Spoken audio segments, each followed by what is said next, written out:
যে গ্রামের সেই এগুলো ভেড়া ভেড়া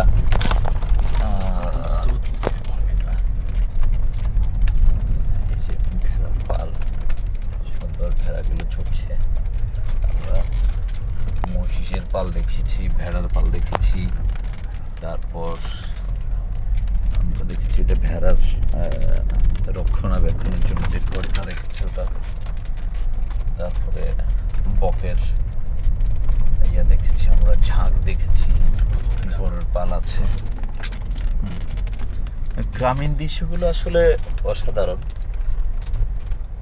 ওই যে সাদা বুক অনেক দূর দেখা যাচ্ছে, সারি সারি দাঁড়িয়ে আছে ওরা। অসাধারণ সুন্দর এই গ্রামের দৃশ্যগুলো। একসময় খুব বেশি চোখে পড়তো। এই গ্রামে ছোটবেলা থেকে বড় হয়েছি, এখন সেই স্মৃতিগুলো বারবার মনে পড়ে।